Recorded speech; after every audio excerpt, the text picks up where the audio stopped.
Allison Awakened presents Spirit Unplugged. Raw, real, and unplugged answers to all of your psychic, spiritual, and paranormal questions.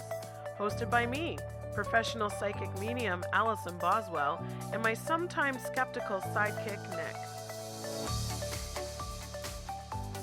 I am Allison Awakened, and that is my handle on Instagram, Twitter, Facebook. It's also my website address, www.allisonawakened.com. And that's Allison with 2 L's, not 1 L. I'm a 2 L Allison. And I'm also a psychic medium. So what I love about being a psychic medium is that it is very much like having 2 superpowers, like a superhero. I'm not going to say I'm on that level, but it's pretty cool. But not all psychics are mediums. Not all mediums are psychic. Or I think most mediums can be psychic. So it can be a mutually exclusive thing. Now, the word psychic usually means that it's someone who can tune into being able to portend the future and tell what future events and circumstances are going to come to pass. And usually that is accomplished by using some form of divinatory tools.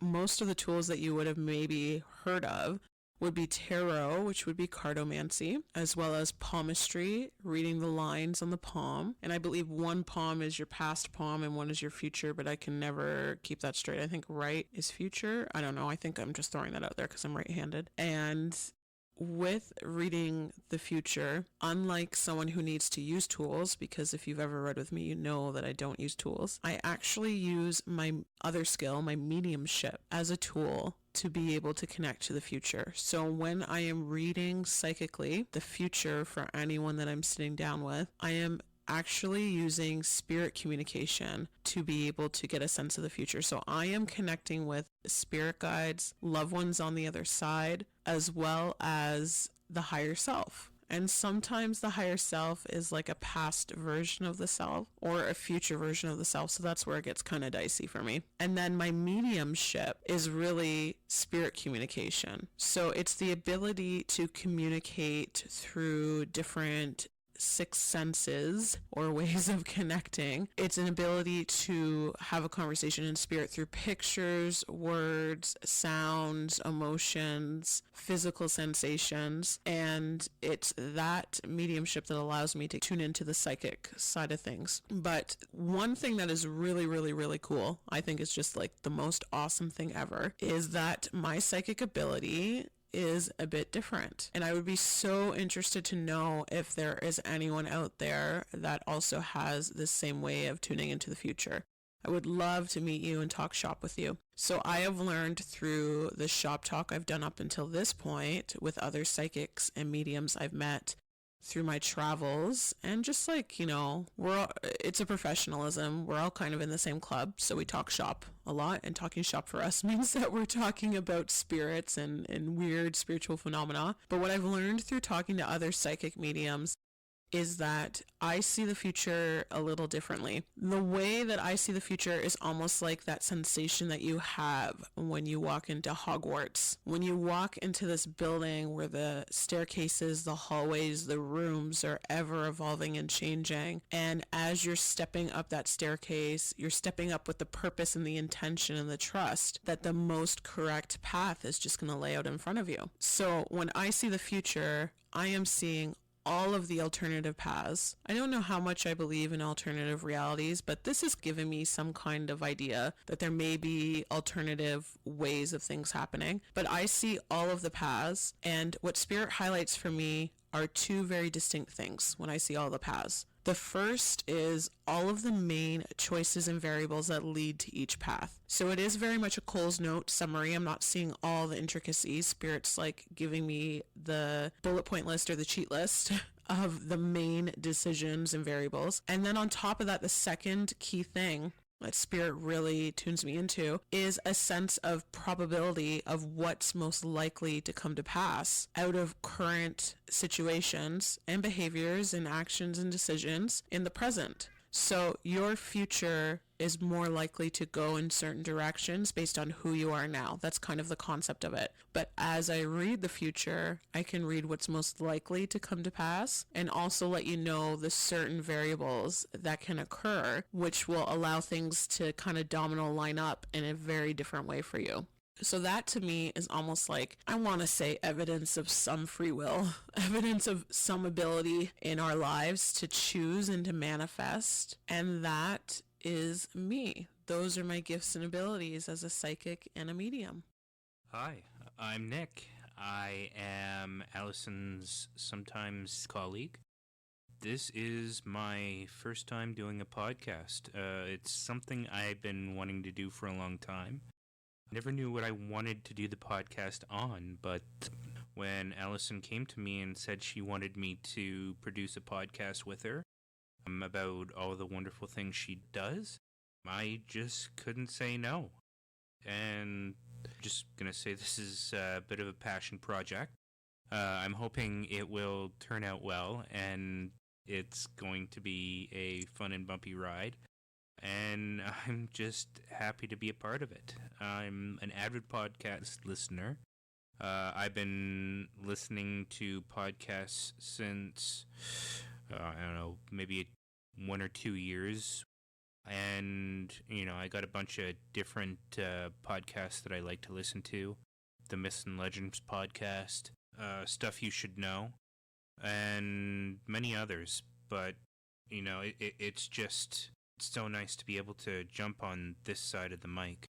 I've been working with Allison for about 5 years now on her Psychic Medium adventures, and it's just been a privilege the whole way, and I'm here not only to moderate the podcast, but to also chime in every once in a while.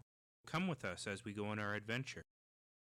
So I'm thinking our first episode's going to be about what Spirit Unplugged means. And I will start by explaining what spirit means, because it's my umbrella term for a lot of things, like ghosties and ancestors and energies or entities, because that's a thing. Energies and entities sometimes visit, and sometimes it's not a ghost, because it's maybe humanoid but not human, which is bizarre. So spirit is my term to encompass all of that. I use that for lack of a better term because I'm oftentimes communicating with many energies and entities at one time. So I stick with spirit as almost like personal pronoun spirit, capital S spirit, because I think of it as the most respectful term for any form of spirit communication. So the unplugged part of Spirit Unplugged is really referencing the idea that anything in this spiritual realm and practice, as we learn and we grow spiritually, anything in this realm is really labeled and quantified as much as it can be, because it's not a tangible quantification. It's intangible in terms of us labeling things incessantly. So awakening, quote unquote, bunny ears, and ascending, Akashic records, and all these different terms. So unplugged to me is the idea of, let's not focus on what we label it. Let's just talk about the raw, real form of spiritual communication, spiritual practice, and label, we'll call it what we best understand it to be, but let's really get to the meat of what these experiences and what these different things and how they manifest for all of us, like what they represent and how they manifest. So, voila, Spirit Unplugged. This podcast is really more of a passion project for me. And what I mean by that is I have a lot of passion for everything spiritual, just in my own journey, but also in the work that I do when I'm helping clients to connect in spirit, either to connect to people that they miss on the other side, or to connect to get answers and insight outside of what they would maybe logically know, or the variables that they're aware of in their life. I'm able to help them present the variables that they're not fully aware of yet. So with this podcast, I'm really hoping to be able to present more information about how my gifts work, how I connect, more information about spirituality as a whole, the experience in connecting to the spiritual. And for me, that means creating something that is at least a little bit more tangible in this crazy world of spirit, a little bit more tangible through my words, through our discussions, through interacting with all of you wonderful boos out there listening, so that we all have something more solid to hold on to with the spiritual journey that is not solid and definitely not always grounding or comforting or something that is comfortable for us to deal with. I also have a lot of personal opinion and feeling about accessibility of information. I feel that way in all areas of life, to be honest. I feel that way in education. I feel that way in terms of how we treat each other in society, politics, what's happening in the world around us. And I also feel that way about spirituality. There are tons of books out there and tons of articles and quote unquote gurus. I'm not saying that they're not all great in their own right, but it's with the advent of the internet, it's very easy for anyone to put anything out there without the need to discern the information or fully understand the source of it. With all of this added information, though, it can become very confusing of knowing, well, I read that it happens this way spiritually in one place, but I've never experienced it in that way. So where is the validation in that with your own personal experiences? And then just because it happens one way for one of us that connects in spirit or one of us that presents ourselves as a professional in this field doesn't mean that it happens that way for you, but it doesn't make your experience any less valid than ours. I really see no difference between myself, all of the clients I connect to, and everybody that I connect to through social media or even in personal conversations about spirituality. Even my friends, I see no difference between myself and everyone else because we are all on this journey of trying to get a sense of direction, trying to have that sense of compass in a world where nothing is tangible and nothing is a guarantee and nothing is a solid point of validation. I may also come across as totally confident when talking about my own experiences, but that is after years of questioning, and that is still now with moments of doubt. And so let's talk about the doubt. Let's talk about the messier aspects of spirituality. Let's talk about what may be said out there, the definitions, the words used in the New Age industry, and let's get to the source of what all of this actually means. And, I'm all about actionable things because I'm a perfectionist. I'm not just about theory. I'm all about action. Like, how do you get this done? So let's not only talk about the theory of how everything works spiritually or highlight experiences that I have had or some of you have shared with me. Let's talk about what to do with that, because sometimes that's left out in the narrative of everything that's presented when the gurus or experts present spiritual theory or spiritual practice. There's the ideal, there's the best case scenario, which is based off of the sum total of their own personal experiences. But what about when it slides sideways a little bit? I am also quite honestly such a huge nerd just in life, such a huge self-proclaimed nerd and geek. And that extends to spirituality. I am a huge spirit junkie. I love talking shop about these things. I absolutely love hearing about new experiences. And I love sharing all of this, all the weird, crazy, wacky nature of all this with all of you. So let's do this together, guys. Honestly, the part that I'm so excited about with this podcast is the interactivity of it. I'm not just going to be talking about what I feel needs to be spoken about when it comes to spirituality, connecting in spirit, and being raw, real, and honest with all this information. I want to talk about what you guys want to talk about. I want you to challenge me. I want you to send me insight, information, stories that may not be in line with what I currently know or believe, but will help me to further expand as well. Because we're in this together. We're totally in this together. The spiritual journey may be a solitary one, as in we're all on our own path, And there are times where we need that solitude. We need to be alone in our individual paths to really push further beyond the veil, so to speak. The veil of the known and unknown, the veil between our world and spirit. But sometimes you need a little bit of help, and there needs to be that sense of community. So I want to foster that community with all of you, and I really want to delve deeply into all things spiritual. So some things, honestly, that I'm really looking forward to, that I'm super, super, super jazzed about, would be hearing some of your strange paranormal experiences where I can possibly relate through my own experience.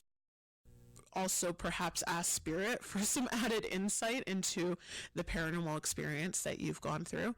I want to hear about your weird gifts or spiritual abilities or unexplained things that have gone on in your life. I want to hear about your frustrations and intuitive development and your successes. I want to hear about what's worked for you and what's not worked for you.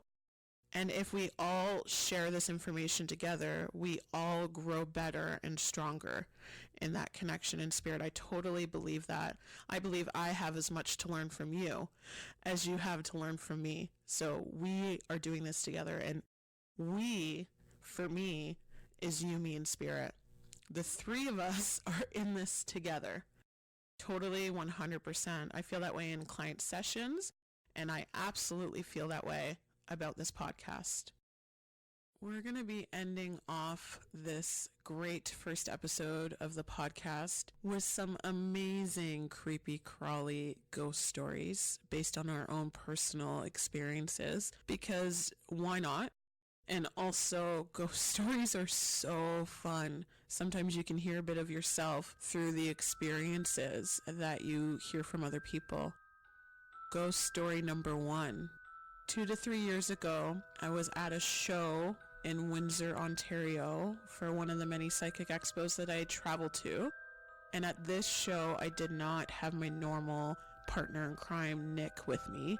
He's usually with me at most of the shows to help me manage the booth during the weekend. But this particular weekend, my mom was with me, and we were staying in a hotel that weekend. And really, it's a hotel we've stayed in many times before. I would say I feel comfortable in this hotel. I don't feel comfortable in some hotels, that's for sure. There's more spiritual activity, but I felt very comfortable in this hotel. I remember it being one of those weekends where there was a lot going on. It was very busy, and I was just exhausted. But sometimes I do suffer from insomnia because of connecting to so much spiritual occurrence, phenomena, experiences with clients throughout the day that I was having a bit of trouble getting to sleep that night. My mom is also a chronic insomniac. So the two of us together in a hotel room as chronic insomniacs is, I would think now in hindsight, a recipe for disaster. Partway through the night, and this is all from my mom telling me after the fact because I have no living memory of these occurrences, but partway through the night, a few times, my mom told me the next day that I would sit up in bed, look at her, and then go back to sleep. Now, this is not a normal activity or occurrence that would happen in my life, very out of the ordinary. So that is alone enough to creep somebody out. While I would sit up and look at her, there were other times that I would be talking in my sleep.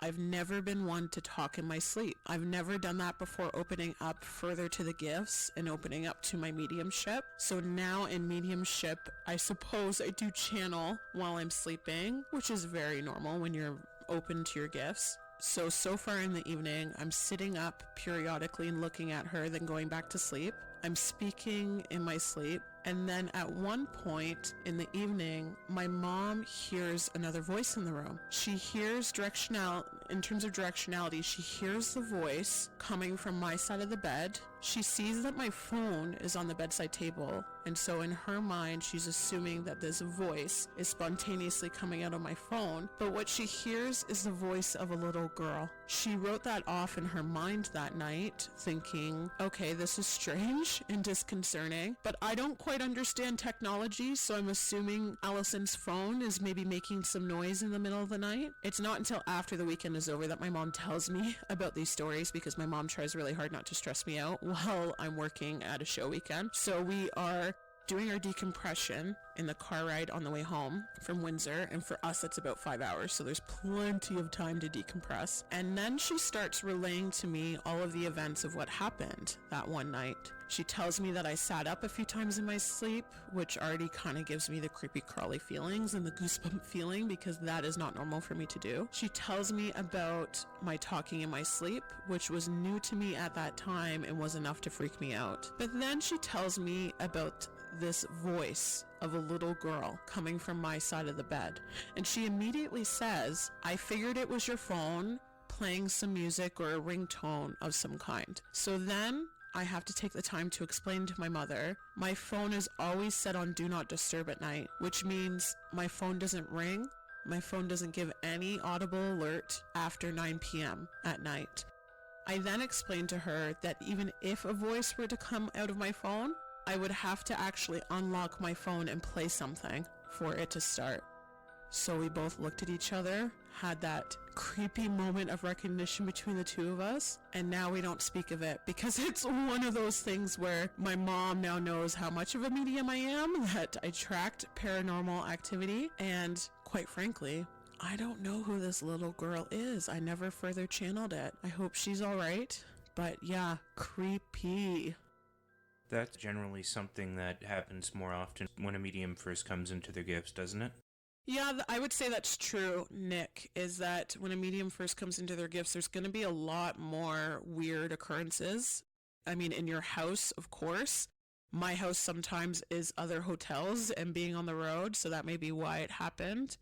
But as I said when I was telling the story, I never spoke in my sleep before, and I've never done physical things like sitting up and looking at someone. I've never done that in my sleep before. So I 100% credit that to opening up to the mediumship abilities. Ghost story number 2. A few months ago, I was at a friend's birthday party because yes, I do socialize outside of spiritual activity. I hadn't seen this friend for maybe a year or so, and so I was so excited to reconnect with her. And at this birthday party, there were also other people there that were friends of hers that I hadn't fully met, or I perhaps may have met a few years ago. I believe one of the other friends knew me before I fully came into this profession. So we were at this party having a great, grand old time, as most people in their 30s do when they're having a birthday party. If you're in your 30s, then you know what I'm talking about, where it's really just kind of like you're chilling with a glass of wine. It's not a rager when I say party. As it always happens, at one point in the evening, talk circles around to my chosen field of profession. And whenever this comes up in personal social environments like that, it's really cool from my perspective because it's almost like a litmus test of skepticism. And I have a healthy appreciation for skepticism. I believe there's a place for it. You should discern, you should think logically about spiritual phenomenon, as weird as that may sound. So the talk of the group, and it's just a bunch of us ladies sitting around at this point, everyone else I think was elsewhere. The talk circles around to my chosen field of profession, and of course there are a lot of questions because, I'm not I don't do, let's say, a quote-unquote normal job for a living. This is not the kind of job that's on a career standardized test. Number 86, I should be a medium. The guidance counselor in high school didn't tell you to move into this? No, I would say not. That is not a thing, Nicholas. So talk circles around to my chosen field of profession. And oftentimes, this is a weird side note, related, unrelated. Oftentimes when you talk about the spiritual, you then almost like welcome or manifest it. So in us talking about the spiritual, we're creating this kind of landscape for anyone that may be around to kind of poke their head in, especially when I'm verbally acknowledging out loud, like, yes, I can see and talk to dead people. So at some point in the conversation, my friend whose birthday it was, she starts to feel a little uncomfortable and she starts to feel a little unsure. Now, she is someone who is very empathic, knows that she's empathic, which basically means that she can feel and sense the emotions of other people, but through that sensitivity, she can also feel and sense and interact with spirit. She starts to feel very uncomfortable and voices this. A few others chime in and say, yes, like I'm feeling cold, I'm feeling chilled, I have that goosebump sensation going up my arms. And at this point, I had already seen and acknowledged the spirit that's in the room, which I usually quietly do in social engagements because I'm not looking to make people feel uncomfortable. I'll engage with and acknowledge the spirit so that they feel that they've been acknowledged, but I won't necessarily come out and speak up about it. At that point, when everyone else spoke up about their level of discomfort, I affirmed and validated that yes, there is in fact a spirit in the room. It's a gentleman and his name is Brian. So, of course, when I, in my very even-keeled, leveled voice, say that, there is a sense of dis-ease among everybody, a sense of discomfort. So fast forward through the story to near the end bit. When I politely acknowledge spirits, if they are spirits that are still here on the earth plane, which is a fancy way for me to say they are spirits that are perhaps stuck in limbo. They haven't made the full transition to the other side or heaven or whatever it is that you believe in spiritually or religiously. When they are still here, you get more of that cold sensation and more of that goosebumpy feeling. When I acknowledge those spirits, I usually typically ask them if they're ready to move on, which I can help facilitate in spiritual rescue work or spiritual helping to help them transcend to the other side. Brian wasn't cool with that though, so I was like, okay, I get you, Brian, I respect that. If you're not ready to go, it's not my place to force you to go. Near the end of everybody feeling very uncomfortable, I politely ask Brian to leave because this is a celebration of sorts, and Brian is maybe unintentionally dragging down the vibe of the celebratory birthdayness that was going on. I didn't, though, tell everyone else that I was doing this quietly on the side. Like I said, I do a lot of my mediumship quietly, and I rarely speak up about it unless, of course, it's a client session, a teaching moment, or, you know, it's an appropriate event or venue to be talking about spirit. What's interesting, though, is that without telling these ladies that I had asked the spirit to leave, they all felt a sense of lifting on the chest, a sense of lightness on the chest, or just it went from cold to now they're fine and they're not creeped out. So that is my social activity ghost story. Let's launch right into ghost story number 3. Now, this is a story that's actually happened to my lovely co-host Nick, and I am going to try my best to retell it as accurately as possible. But Nick, please interject if there's anything that I'm getting wrong here. Now, to set the scene, this is something that happened about 5 years ago, and it happened during a difficult time, I would say, in both of our lives. Nick's grandmother had just passed, and I was just starting to do a lot of this psychic medium work through a tremendous amount of traveling. The passing of his grandmother meant that I needed to travel alone without Nick. Usually we travel together. At this time, Nick is also working a tremendous amount of night shifts. So there is a lot of time between us that is spent separate, me with my traveling and Nick with his night shifts and then sleeping during the day. So 5 years ago, a week after the passing of Nick's grandmother, and I have to preface by saying, Nick is not the psychic medium in this dynamic duo. Nick is maybe a healthy skeptic as well, on top of not being the psychic medium in this dynamic duo. But a week after her passing, Nick is sleeping during the day by himself in our house. And while just drifting off to sleep, just getting to sleep, it's a very difficult thing to do. If you've ever worked shift work, you know what I'm talking about. Just as Nick is drifting off in sleep, he hears a woman's voice, specifically his grandmother's voice, and she says, "Hello?" Nick, I almost want you to say it because you say it better than I do. Hello. So that's what it sounded like. It was very much iconically her voice saying hello to him. And let me tell you, folks, this is a woman with a very distinctive voice. You really can't mistake her voice for someone else's. He hears her say hello.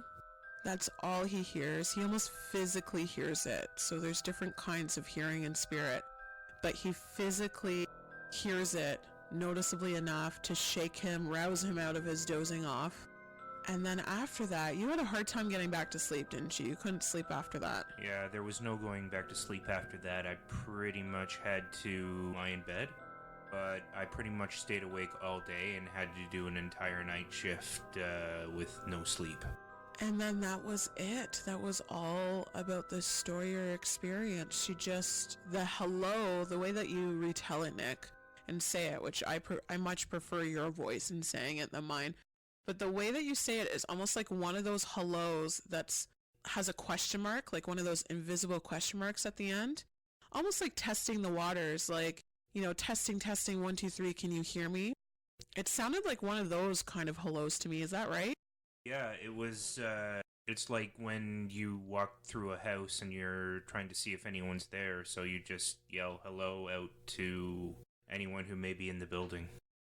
My theory about this particular paranormal experience of yours is that she was waiting for a response and you never responded. Who knows what else could have happened if you had responded? Well, that makes me feel bad now.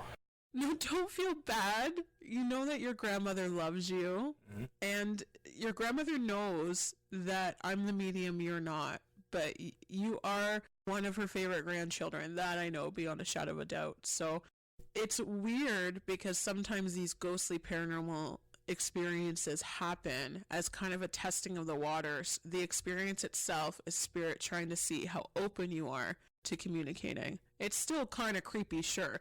And maybe not creepy, but surprising when it's someone that you know and love. But it's them seeing if, testing, 1, 2, 3, can you hear me now? That's what they're trying to do. All right. Do we have another ghost story? Yes, Nick, this is going to be our last ghost story for this episode. I mean, I could tell ghost stories all day because I love a good ghost story. Who doesn't? But this will be our last one for today. And this is the one, out of all the ones that we've shared so far, this is probably my pièce de résistance ghost story. This is my iconic, this one to this day still creeps me out, and I don't necessarily like to think about it because this ghost story involves a whole huge room of people. I would say 40 to 50 plus people. So when it's a smaller paranormal experience, it's almost like, yeah, okay, I can catalog that away for later and file that away in my head. But when it's such a huge experience and so many people are involved in giving validation for the experience, that freaks me out a little bit more. 2 to 3 years ago, I'm at another event, an amazingly wonderful outdoor event called a Culticon that happens just outside of Dundalk, Ontario, at a beautiful privately owned campground called Mythwood. Check it out if you haven't. Mythwood is picturesque and absolutely gorgeous to walk through. There's a lot of spiritual energy in the land due to the work that's been put into the land, but also the land spirits that are there. And then this Occulticon event is amazing. There's so many great experts or people coming from different types of experience that come together to really give a lot of good lectures, talks. There's great vendors, everything. So I'm at this Occulticon event 2 to 3 years ago, and one of the things that I do at this event that I enjoy participating in and facilitating is kind of like a seance. I call it a seance. It's really more so group mediumship, but it's a seance nonetheless. It's connecting and reaching out to the spirit world to channel loved ones. What's a bit different about these seance events that I put on is that it's not just group mediumship. I actually collaborate with this wonderful woman who owns up to her eyeballs a tremendous amount of paranormal hunting kind of equipment, that equipment that you would see on the television shows, the EMF readers, spirit box, infrared video. She owns just so many different cool toys. And so what I love about the seance event is that we can pair the spiritual through my mediumship and other mediums that may be there with the technological. And what's awesome is that there is a cross-section of spiritual experience to what the devices, what the technology picks up. Earlier in the day, before this event, I get told in spirit by my own spirit guides, spiritual allies, that I am going to receive my own message that night. I kind of laughed it off. I usually do with my spirit guides. I'm so sorry, Spirit. I'm so sorry I'm saying this, but I need to acknowledge it. I sometimes don't always listen. We're all guilty for that. And so I laughed it off and said, yeah, okay. I hardly ever receive my own messages, so that'll be the day. Now, in hindsight, I know I should not have questioned it, but that's how I felt at the time. Fast forward to the seance that evening, and it's powerful. It's resonating with everyone. Everyone is experiencing different phenomena.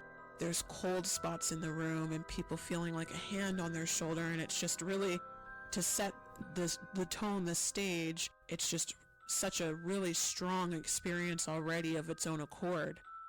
Probably about halfway through the seance, or 2/3 of the way in, the audience starts remarking on something. So as I'm doing my mediumship, I'm in my zone. The tools are being used elsewhere sometimes in the room, and there's a lot of walking around that happens. So sometimes I'm walking around, sometimes the lovely woman facilitating with the tools is walking around. So at that time, I believe she was at the other end of the room. I couldn't necessarily hear or know what was going on with the tools, and I was taking a moment to transition into the next spirit to channel. The audience starts remarking about a name that's coming through the spirit box, a name that keeps being repeated, and the audience amongst themselves is looking around to their neighbor to the left and right and in front and behind, wondering where this person is that's being spoken about on the spirit box. The audience brings my attention to what's happening on the spirit box, and finally, after everyone else hears it before I do, I hear it. The spirit box is saying the name Allison over and over in different voices. Children's voices, older voices, male, female, everything. The spirit box, for a good, and I'm not exaggerating here, for a good at least 3 minutes is saying my name over and over again. I wasn't quite sure what to remark on this at the time because I'm such a cool customer when it comes to channeling clients' information, but when it comes to my own experiences, I'm not so relaxed. I feel a lot of anxiety, and so I think I kind of laughed it off, but eventually I did explain it, and explaining it is what stopped spirit speaking. So one thing I will say is that when things aren't validated for the spirits, they're like a dog with a bone. They keep going at the same point over and over again until it's at least vocalized. It doesn't have to be acknowledged. So finally I break down and tell the audience, you know what? I was told earlier today that I was going to receive my own message tonight. Message received. Thank you, Spirit. You've creeped me out, but message received. What I didn't tell the audience at that time is that I work through a lot of personal theories in spirit. I work through personal theories where I'm trying to figure out how the spirit world works and where my place is in it. I know that I often joke and tell people that certain things are out of my pay grade, and it's true. There are certain things I'm not allowed to know about in the mediumship that I do. But one of the theories I was kicking around at the time of this event and phenomena happening was that there is a grapevine effect in the spirit world. And what I mean by that is that the spirits in limbo, the spirits that have not fully transitioned to heaven, to the other side, the spirits that are still here on the earth plane, those spirits that create the hauntings, what we would call ghosts, they talk to each other. They have their own network of communication. This is a theory I was kicking around at that point in time, and the theory was attached with this. Because I had been doing this work for so many years, I thought, and I proposed this question to Spirit, my spirit guides, do more ghosts and earthbound spirits know about me because I do choose to channel them, help them to transition if they're open and willing? Do they know about me in the seances and the group mediumships that I do? My answer were the voices from the spirit box. Creepy, right, Nick? Actually, I just found it really interesting. I think just standing on the sidelines watching you work, I've developed a bit of a tolerance to my creep factor.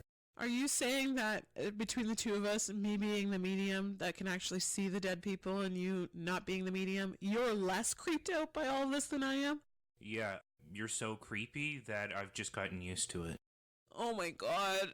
That's like an arrow right to my heart. I'm so creepy. Although I do know I'm creepy. I accept that. I totally accept that label. I'm just kidding, Lovey. I know. Those are our ghost stories for today, guys. What a wonderful way for us to end our first inaugural podcast run, isn't it? I always love a good ghost story. I want to say and encourage you guys, send us your ghost stories. Send us your paranormal experiences. We may do a full episode in the future just focusing on your ghost stories. And I might pipe in, tune in with Spirit to give some affirmation and validation about those experiences. But send us your stories. We love to hear them. I love being... Is it weird? Is it part of the human condition to love being creeped out? Yeah. Everyone wants to get that whole adrenaline rush thing going because it soaks your brain and I think it's serotonin afterwards, and it just gives you that feeling of well-being. So you're saying that beyond my reading experiences, there is a spirit high with the creep factor? Yes, that's exactly what I'm saying. So email us your creepy, crawly, ghosty stories, your paranormal experiences. Try to keep it to ghost people because we will be doing a full episode later on about entity experiences. We have barely scratched the surface in terms of spiritual and paranormal phenomena here. So email your stories to spiritunpluggedpodcast@gmail.com. Thank you so much for listening, Booze. I really love and appreciate all of you. I know that there may be some listeners that are used to hearing me speak about these kinds of things, so thank you for sticking with me along with this adventure and journey that we're in together. And for those of you that are new to meeting me and learning about me, send me your questions as well. Ask me questions if you're unsure about my gifts or there are certain things that you want to hear in the podcast. Email us. And that's it.